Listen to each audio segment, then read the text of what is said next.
കൂട്ടുകാർക്ക് നല്ലൊരു രാത്രി ആശംസിച്ചുകൊണ്ട് മാമ്പഴത്തിന്റെ പുതിയ വീഡിയോയിലേക്ക് സ്വാഗതം. ആദ്യമായിട്ട് കാണുന്നവരാണെങ്കിൽ ചാനൽ ഇഷ്ടപ്പെട്ട ഒന്ന് സബ്സ്ക്രൈബ് ചെയ്യാൻ മറക്കരുത്. അതോടൊപ്പം തന്നെ കണ്ടുകൊണ്ടിരിക്കുന്ന എല്ലാവരുടെ സപ്പോർട്ടിലായിരിക്കും തുടർന്നും പ്രതീക്ഷിച്ചുകൊണ്ട് നമുക്ക് നേരെ ഗൗരിയുടെ ശങ്കറിന്റെ നാളത്തെ ഒരടിപൊളി പ്രൊമോ വിശേഷത്തിലേക്ക് അങ്ങോട്ട് പോയാലോ. നാളത്തെ പ്രൊമോ വിശേഷത്തെ കാണിച്ചിരിക്കുന്ന ഗൗരി ശങ്കറും എല്ലാരും കൂടെ കൂടിയിട്ട് പ്രൊഫസറുടെ വീട്ടിലേക്ക് പോവാണ്. വേണി പ്രഗ്നന്റ് ആണെന്ന് അറിഞ്ഞു കഴിഞ്ഞപ്പോഴത്തേനും വേണിക്ക് ഇഷ്ടപ്പെട്ട മദ്യപലഹാരങ്ങളൊക്കെ വാങ്ങിയിട്ട് അങ്ങോട്ട് ചെല്ലുവാണ്. അതിന്റെ വിശേഷങ്ങളും അതോടൊപ്പം തന്നെ ആദർശിന് ആക്സിഡന്റ് ഉണ്ടായി കഴിയുമ്പോൾ വേണിയെ അത് വല്ലാതെ പിടിച്ചു കൊല്ലിക്ക്. വേണി പറയുന്നത് ഒരു ആക്സിഡന്റ് അല്ല, അത് മനഃപൂർവ്വം കരുതി കൂട്ടി ചെയ്തതാണ്. അങ്ങനെ വേണി ആ സത്യങ്ങളൊക്കെ ഗൗരിയോട് തുറന്നു പറയാണ്. അപ്പൊ ആ വിശേഷങ്ങളൊക്കെയാണ് നാളെ നമ്മൾ കാണാൻ പോകുന്നത്. നമ്മൾ അവസാനം കണ്ടു എല്ലാരും കൂടെ പ്രൊഫസറുടെ വീട്ടിലേക്ക് വേണിയെ കാണാൻ പോവാന്ന് അറിഞ്ഞു കഴിഞ്ഞപ്പോഴത്തേനും കമല വന്നിട്ട് പറഞ്ഞു, ഞാൻ വരുന്നില്ല ഗൗരി എന്ന് പറയാണ്.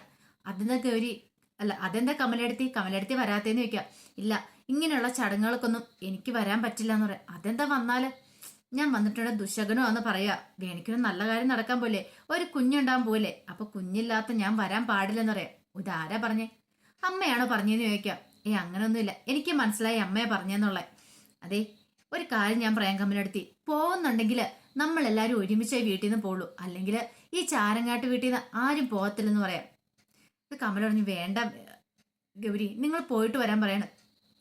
പക്ഷെ ഗൗരി സമ്മതിച്ചില്ല. ഗൗരി പറഞ്ഞു, ഞാൻ അമ്മയോട് പറഞ്ഞോളാം, കമലടുത്ത് പോയി ഒരുങ്ങാൻ പറയണം. പിന്നീട് ഗൗരി നേരെ തങ്കച്ചിയുടെ അടുത്തേക്ക് അങ്ങോട്ട് ചെല്ലുവാണ്. തങ്കച്ചി മഹാദേവൻ ഇരിക്കുന്ന സമയത്ത് അങ്ങോട്ട് ചെന്നു എന്നിട്ട് പറഞ്ഞു, അതെ കമലടുത്തി നമ്മുടെ കൂടെ ഉണ്ടെന്ന് പറയണം. അതെങ്ങനെയാ കമല വരുന്നേ? കമല വരണ്ട, കമല ഒന്നും ശരിയാത്തില്ലെന്ന് പറയണം. ഇത് കേട്ടെന്ന് ഗൗരി പറഞ്ഞു, എന്താ കമലടുത്തി വന്നാല് കമലടുത്തിക്ക് എന്താ കുഴപ്പമെന്ന് ചോദിക്കണം. ഒരു നല്ല കാര്യം നടക്കുന്നേ, ആ സമയത്ത് അവളൊരു ദുശകനം പോലെ വരാൻ പാടില്ലെന്ന് പറയാം. ഇങ്ങനെയുള്ള കാര്യങ്ങളിൽ പിള്ളേരില്ലാത്തൊരു കാരണവശാലും വരാൻ പാടില്ലെന്ന് പറയാം. ഇത് കേട്ടെന്ന് ഗൗരിക്ക് അങ്ങോട്ട് ദേഷ്യം വന്നു. അതെന്ത് വർത്താനാ അമ്മ പറയണേ? കമലടുത്തിക്ക് ഒന്നും രണ്ടും അല്ല, 5 കുട്ടികൾ കമലടുത്തി വയറ്റിലുണ്ടായതാ. പക്ഷെ അതിനെല്ലാം നശിപ്പിച്ച് കളഞ്ഞല്ലേ, അമ്മയുടെ മോൻ തന്നെയല്ലേ ചെയ്തേ. പിന്നെ എങ്ങനെയാ കമലടുത്തി ഗർഭിണിയല്ലാതായിരിക്കുന്നത്? കമലടുത്തിയുടെ കുഞ്ഞിനെ നശിപ്പിച്ചതും പോരാ, എന്നിട്ട് വീണ്ടും ആ പാവത്തിന് ഇട്ട് കഷ്ടപ്പെടുത്തുവാണോ? ഇവിടുന്ന് പോകുന്നുണ്ടെങ്കിൽ എല്ലാവരും കൂടെ ഒരുമിച്ചേ പോകുന്നുള്ളൂ, അല്ലെങ്കിൽ ഈ വീട്ടിൽ നിന്ന് ആരും പോവില്ലെന്ന് പറയണം. ശങ്കർ ഇതേട്ടപ്പോ ഗൗരി പറഞ്ഞു, ഗൗരി നീ എന്തൊക്കെയാ പറയണെന്ന് ചോദിക്കണം. ഞാൻ പറഞ്ഞത് ശരിയല്ലേ ശങ്കറായി? കമലടുത്തിക്ക് ഒരിക്കലും ഒരു അമ്മയാവാതിരിക്കാനുള്ള യോഗം ഉണ്ടായിട്ടില്ല. കമലടുത്തി 3-4 വട്ടം പ്രഗ്നന്റ് ആയതാണ്. അത് ശേഖരനെ ഇല്ലാതാക്കിയതല്ലേ എന്ന് ചോദിക്കുകയാണ്. പിന്നെ കമലടുത്തി എങ്ങനെ ദുശകനമാവും? അങ്ങനെ നോക്കിയിട്ടുണ്ടെങ്കിൽ വരാനായിട്ട് അർഹതയില്ലാത്ത ശേഖരേട്ടനാന്ന് പറയാണ്. പിന്നീട് തങ്കച്ചിക്കും മഹാദേവനും മനസ്സിലായി, ഗൗരി ഒരു തീരുമാനം എടുത്തിട്ടുണ്ടെങ്കിൽ അതിന് പിന്നോട്ടില്ല, ഇവളെ സഹിച്ചേ പറ്റുള്ളൂ ഓർത്തിട്ട് അവസാനം ശരി എന്തേലും ആട്ടെ എന്ന് പറഞ്ഞ് കമലയോടും കൂടി വരാൻ പറയാണ്.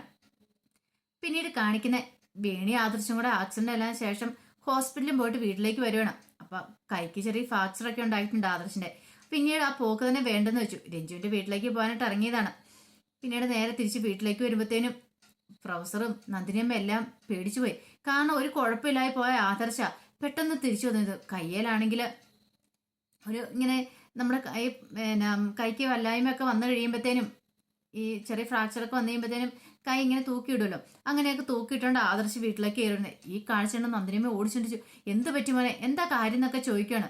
പിന്നീട് ഉണ്ടായ കാര്യങ്ങളൊക്കെ വേണി പറയാ, ആക്സിഡന്റ് ഉണ്ടായ കാര്യം എല്ലാം കേട്ടു. നന്ദിനിയും പറഞ്ഞു, എന്റെ ഭഗവാനെ നീ കാത്തു, ദൈവം എന്തേലും ആയിപ്പോയിരുന്നു എന്ത് ചെയ്താലും മോനെ, നീ എന്നെ സൂക്ഷിച്ചല്ലേ നിന്നേന്നൊക്കെ ചോദിക്കുന്നുണ്ട്. ഇതെല്ലാം കേട്ട് വേണി പറഞ്ഞു, എനിക്ക് നല്ല സംശയം ഉണ്ടമ്മേ, അതൊരു ആക്സിഡന്റ് ആണെന്ന് ഞാൻ ഇപ്പോഴും വിശ്വസിക്കുന്നില്ല. പിന്നെയോ അത് മനഃപൂർവ്വം കരുതിക്കൂട്ടി ആരോ ഇടിക്കാൻ വന്നാലും എനിക്ക് തോന്നിയെന്ന് പറയാണ്.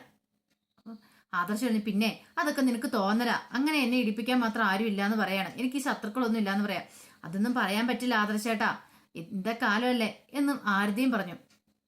പിന്നീടാണ് ആകെപ്പാടെ സങ്കടമായിപ്പോയി മുത്തശ്ശിക്കൊക്കെ.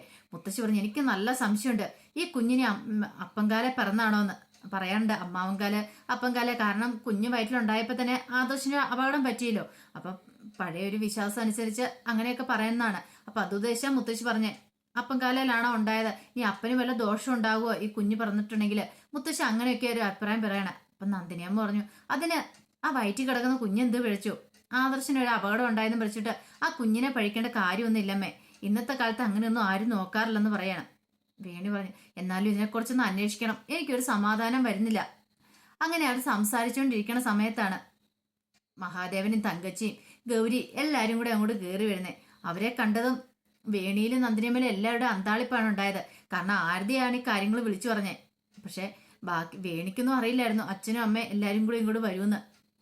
പിന്നീട് മഹാദേവൻ വന്നിട്ട് പറഞ്ഞു, ഇവിടെ ഒരു നല്ല വിശേഷം നടക്കുമ്പോൾ വരാതിരിക്കാൻ പറ്റുമോ? വേണിമോളെ ഇങ്ങോട്ട് വാന്ന് പറയാണ്. വേണി ഓടിപ്പോയി അച്ഛനെ അമ്മേനെ കെട്ടിപ്പിടിക്കുന്നൊക്കെ ഉണ്ട്. പിന്നീട് ഗൗരിയുടെ അടുത്തേക്ക് വരുവാണ്. പക്ഷെ ഗൗരിക്ക് എന്തോ ആദർശിന്റെ ഈ കൈയെല്ലാം കണ്ടു കഴിഞ്ഞപ്പോൾ വല്ലാത്തൊരു ബുദ്ധിമുട്ടാണ് തോന്നുന്നത്. പിന്നെ ആക്സിഡന്റിനെ കുറിച്ചൊക്കെ പറയാണ്.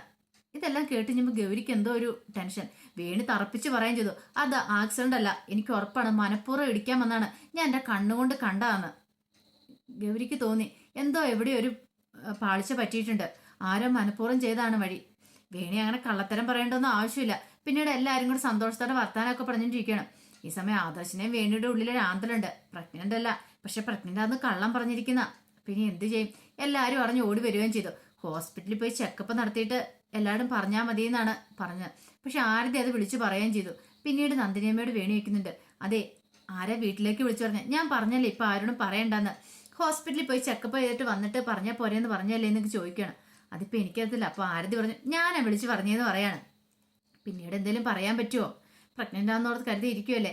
ആ സമയം മഹാദേവന് ഭയങ്കര സന്തോഷത്തിലായിരുന്നു. മഹാദേവൻ പറഞ്ഞു, ഒരു കാര്യം ചെയ്യും വേണിമോളെ, കുറച്ച് ദിവസം നീ വീട്ടിൽ വന്ന് നിൽക്കാനൊക്കെ പറയുന്നുണ്ട്. അപ്പോൾ വേണി പറഞ്ഞില്ല അച്ഛാ, ഞാൻ വരുന്നില്ല, എനിക്കിവിടെ ഒരു കുഴപ്പമില്ല, ഞാനിവിടെ നിന്നോളാന്നൊക്കെ പറയണം. തങ്കച്ചിക്കും ഭയങ്കര സ്നേഹമായിരുന്നു. അവിടെ വന്ന് നിൽക്കുവാണെങ്കിൽ നിനക്ക് ഇഷ്ടപ്പെട്ട ഫുഡൊക്കെ ഉണ്ടാക്കി തരാമല്ലോ, അത് ഈ സമയത്ത് നിനക്ക് ഇഷ്ടപ്പെട്ട ആഹാരമൊക്കെ കഴിക്കേണ്ടതെന്നൊക്കെ. അപ്പം നന്ദിനിയും പറഞ്ഞു, അതിൻ്റെ ഒന്നും ആവശ്യമില്ല, അവൾക്ക് ഇവിടെ ഇഷ്ടമുള്ള എല്ലാം ഉണ്ടാക്കി കൊടുക്കുന്നുണ്ട്, അവൾ എന്ത് വേണമെന്ന് പറഞ്ഞാൽ മതി, അതെല്ലാം ഞങ്ങൾ ഉണ്ടാക്കി കൊടുക്കുന്നുണ്ടെന്ന് പറയണം. അപ്പോൾ വേണി അത് തന്നെ പറഞ്ഞ്, ഞാൻ അങ്ങോട്ടും വരുന്നില്ലമ്മേ, എനിക്ക് ഇവിടെ നിൽക്കാനേ ഇഷ്ടം എന്നൊക്കെ പറഞ്ഞു. പിന്നീട് തങ്കച്ചിയും മഹാദേവനും കൂടുതൽ നിർബന്ധിക്കാനൊന്നും പോയില്ല. പക്ഷേങ്കിൽ ഈ സമയത്ത് നേരെ ഗൗരി എന്ത് ചെയ്യണം, വേണിനെ വിളിച്ചുകൊണ്ട് ഇങ്ങോട്ട് പുറത്തേക്ക് പോവാണ്. പുറത്തേക്ക് പോയിച്ചിട്ട്, അതെ ഞാൻ ഒരു കാര്യം ചോദിച്ച് സത്യം പറയണമെന്ന് പറയാം. എന്താ ഗൗരി, എന്താണെന്ന് ചോദിച്ചു. അല്ല ആക്സിഡന്റ് ആയത് കാര്യം പറഞ്ഞല്ലോ, അപ്പൊ ആ ഇടിക്കാൻ വന്ന വണ്ടി ശ്രദ്ധിച്ചായിരുന്നോ, അത് ആരാ ഓടിച്ചിരുന്നെന്ന് വല്ലതും കണ്ടായിരുന്നോ എന്ന് ചോദിക്കണം. അതെന്താ ഗൗരി നീ അങ്ങനെ ചോദിച്ചെന്ന് ചോദിക്കണം. അല്ല എനിക്ക് ചില സംശയങ്ങളൊക്കെ ഉണ്ട്, അതുകൊണ്ട് ഞാൻ ചോദിച്ചാന്ന് പറയണം. വേണു അതിനെക്കുറിച്ച് ഞാൻ നോക്കില്ല, പക്ഷെ ആദർശേന്റെ നേരെ പാഞ്ഞെടുക്കുന്ന വ്യക്തമായിട്ട് കണ്ട, എനിക്ക് ഉറപ്പുണ്ട് ഗൗരി അതൊരു ആക്സിഡന്റ് അല്ല, അത് മനഃപൂർവ്വം ഇടിപ്പിക്കാൻ കൊണ്ടുവന്നാണ്. ആദർശേട്ടൻ ജസ്റ്റ് ഒന്ന് തെന്നി മാറിയില്ലായിരുന്നെങ്കിൽ ഇപ്പം ജീവനോട് പോലും ഉണ്ടാവില്ല, അത് കരുതി കൂട്ടി ചെയ്താന്ന് പറയണം. ഇങ്ങനെ പറഞ്ഞിട്ട് വേണി അങ്ങോട്ട് പോവാണ്. അപ്പൊ ഗൗരിക്ക് സംശയം, ഒരുപക്ഷെ ധ്രുവനായിരിക്കും ചെയ്തത്. അവൻ മനഃപൂർവ്വം ആദർശനെ ഇല്ലാതാക്കാൻ നോക്കിയതാണെങ്കിലോ, അവൻ ജീവിച്ചിരിപ്പണെന്ന് ഇനി താൻ പറഞ്ഞിട്ടുണ്ടെങ്കിൽ ആരും വിശ്വസിക്കില്ല. ഇപ്പൊ ആദർശനോട് പറഞ്ഞാലോ, അച്ഛനോടും അമ്മയോടൊന്നും പറയാൻ പറ്റില്ല. തന്റെ ഉള്ളിലെ സംശയമൊന്നും ആദർശനോട് പറയുവാണെങ്കിൽ ചിലപ്പം, പക്ഷെ വിശ്വസിക്കണമെന്നില്ല. ആ പാറക്കെട്ടിന്റെ മുകളിൽ താഴേക്ക് പോയി ധ്രുവൻ മരിച്ചതാണ്, ബോഡി ചിഹ്ന ചെയ്ത് കിടന്നു, അങ്ങനെ ബോഡിയൊക്കെ കിട്ടുകയും ചെയ്താണ്. പക്ഷെ എങ്ങനെ ധ്രുവൻ, ഒരു കാര്യം ഗൗരിക്ക് ഉറപ്പായിരുന്നു, ധ്രുവൻ ജീവിച്ചിരിപ്പണെന്നുള്ള. അപ്പം ഒരു കാര്യം ഗൗരി തീരുമാനിച്ചു, ഇനി ഇങ്ങനെ പോയിട്ട് കാര്യമില്ല, ധ്രുവൻ ജീവിച്ചിരിപ്പുണ്ടെന്ന് തന്നെ അന്വേഷിച്ചിട്ട് തന്നെ കാര്യം. അവൻ ജീവിച്ചിരിപ്പുണ്ടെങ്കിൽ അത് ശങ്കറിനെ അറിയിക്കണം. അപ്പൊ അതിനുവേണ്ടി ഗൗരി തീരുമാനിക്കുകയാണ്. ആ വിശേഷങ്ങളൊക്കെയാണ് നാളെ നമ്മൾ കാണാൻ പോകുന്നത്. ആ വിശേഷങ്ങൾക്കായി നമുക്ക് എല്ലാവർക്കും കാത്തിരിക്കാം കേട്ടോ. ഒരിക്കൽ കൂടി എല്ലാവർക്കും നല്ലൊരു രാത്രി ആശംസിച്ചു നിർത്തുന്നു. നന്ദി.